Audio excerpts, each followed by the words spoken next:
দেওয়ার জন্য বিনীত অনুরোধ করছি।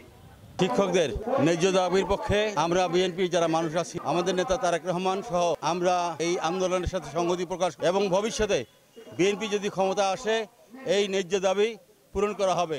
সেই সাথে যারা এই শিক্ষকদেরকে লাঞ্ছিত করেছে তাদের অচিরে বিচারে আওতা আনা হোক এবং সেখানে একটা তদন্ত কমিটি গঠন করা হোক এবং অবিলম্বে আমাদের এই শিক্ষকদের ন্যায্য দাবি পূরণ করা হোক। 3 দফা দাবিতে 10 দিন থেকে সারা বাংলাদেশে আন্দোলন করে যাচ্ছি। 3 দফার মধ্যে আমাদের 20% বাড়ি ভাড়া, 1500 টাকা মেডিকেল ভাতা এবং কর্মচারীদের জন্য 75%।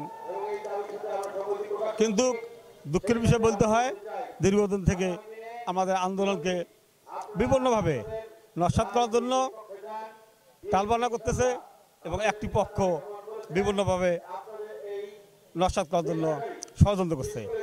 আমরা এই ষড়যন্ত্র প্রতিহত করে আমাদের 3 দফা দাবি আমরা অবশ্যই বাস্তবায়ন করব। রাজপথে সবাই, আমাদের একজন শিক্ষকও মারা গেছে। তা আমাদের একটাই দাবি, আমাদের এই 3টা দাবি মেনে নিলে আমরা আমাদের শ্রেণীকক্ষে ফিরে যাব এবং আমাদের শিক্ষার্থীদের যে ঘাটতিটা হয়েছে, মানে লেখাপড়ার যে ক্ষতিটা হয়েছে, তা আমরা শনিবার করে ক্লাস নিয়ে আমরা সেটা পূরণ করব। আমাদের শেষে আমি এটাই বলতে চাই যে শিক্ষা উপদেষ্টার কাছে আমাদের একটাই আবেদন, আমাদের এই 3 দাবি মেনে নিয়ে আমাদেরকে শ্রেণীকক্ষে ফিরে যাওয়ার জন্য উনি আমাদেরকে উৎসাহিত করুক, আমাদেরকে শ্রেণীকক্ষে ফিরে যাওয়ার জন্য।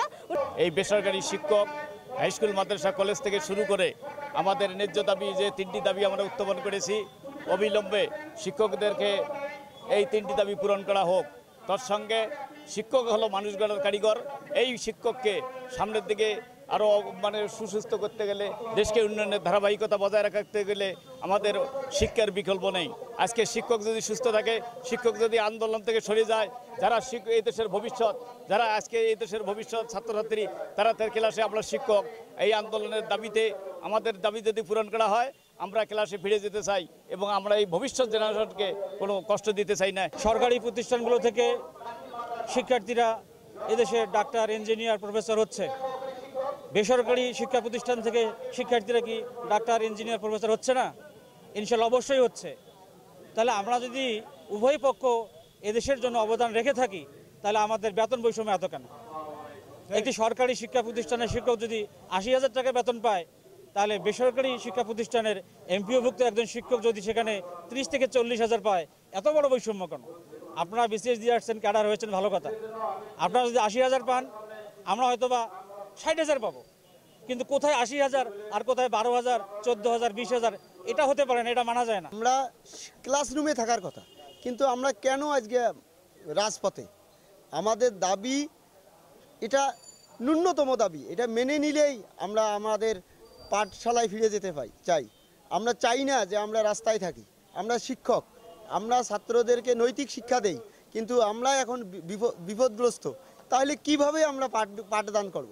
আমরা যে মাঠে নেমেছি, এটা আমাদের সমাজ দেখতেছে, তারপরে তো মানিয়ে নিচ্ছে না। কিন্তু আমরা এখনও যদি মেনে নেয়, এটা পুষিয়ে নেওয়া সম্ভব। যেমন শুক্রবার, শনিবার ক্লাস আমাদের বন্ধ থাকে। আমরা যদি এখনও ঘরে ফিরে যাই, তাহলে আমরা শুক্রবার এবং শনিবার ক্লাস চালিয়ে এটা পুষিয়ে নিতে এখনও পারবো। সে সময়টুকু আমাদের হাতে আছে, এখনও তো তারা বুঝতেছে না।